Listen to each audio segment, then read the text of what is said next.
Let's go into some other issues. We've got obviously tourism in Queensland under threat, closures right around the country, borders closed as a reaction. All the while we've got these cheap flights from the government wanting us up in the air to save the industry. Well, it's a big concern. Let's go now and talk to the head of the Flight Centre, the impact on the ground if we can. Graham Turner, thank you for coming on the program. Great to have you on the show. I want to know, you're out there more than anybody else in the cut and thrust. You're coming to us tonight from the Sunshine Coast. Only a handful of cases today, but Brisbane's in lockdown. What's been the effect on your bookings? Oh, look, Peter, it's been quite substantial. The main thing is, it's just not people cancelling. It's changing. It's losing confidence in coming to Queensland in particular. The Brisbane airport is actually not in the hotspot area, I believe. So, there's a lot of people who might be travelling to the Gold Coast through Brisbane or Sunshine Coast or on to Cairns and that could almost certainly still travel normally. But, it just, the idea of a lockdown in the Greater Brisbane area just really scares people, and it sucks it's the confidence out of them travelling. That's the real problem.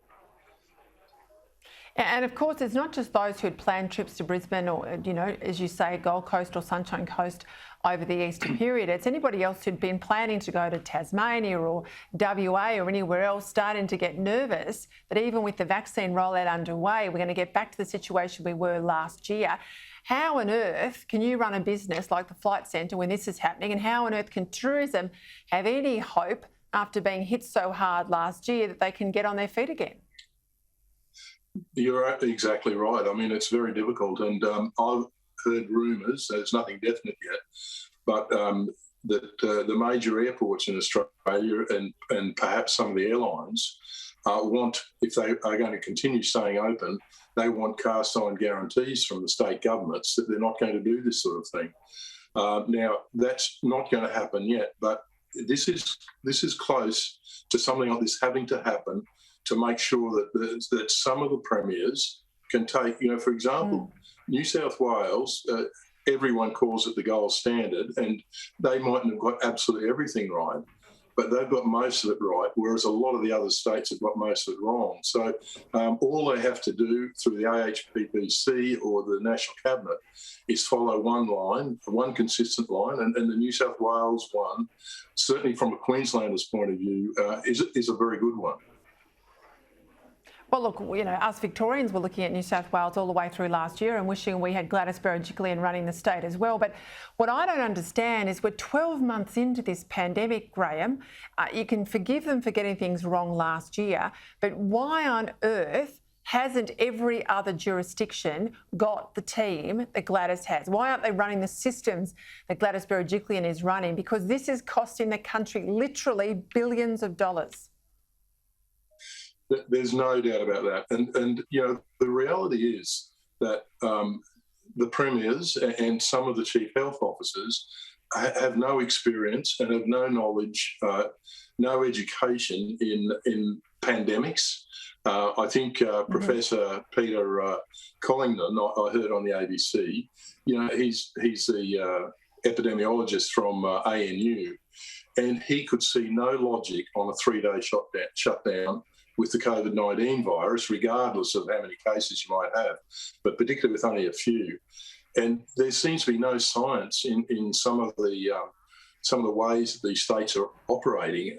It's just it's basically panic. They don't know what to do, so they panic rather than getting some good scientific advice, which I'd certainly recommend they do. Yeah, look, you make a very good point there. Peta Credlin, and there's others, Catherine Bennett, who are experts in disease management and pandemics. They're not the ones giving advice to premiers. They've got a whole lot of health bureaucrats who may have other good, solid qualifications, but they're not pandemic specific, and they're giving advice that are shutting down states. We know how much Queensland relies on tourism. I've spoken to a number of operators. They're doing it very tough. Give me a sense how tough things are for Queenslanders tonight. Look, if you're in the Greater Brisbane area, it's not good. I mean, it's a day or two before Easter. People have their travel plans put at risk. There's even a rumour that it might be extended for some reason.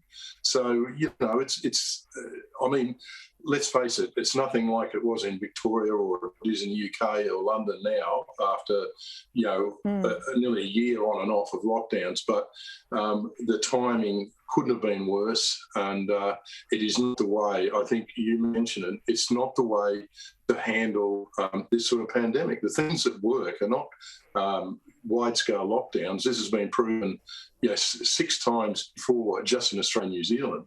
It's about vaccinating, upping the vaccination rate, and about the proper testing and tracing. And testing and tracing, Queensland is pretty good at.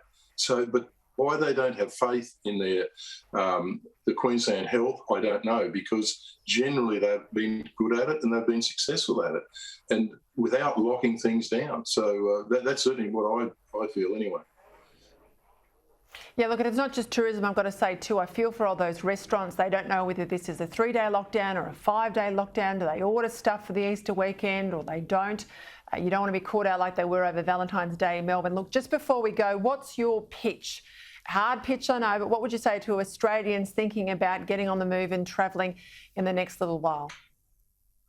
Look, before this lockdown, our domestic travel was coming back at a rapid rate, particularly leisure.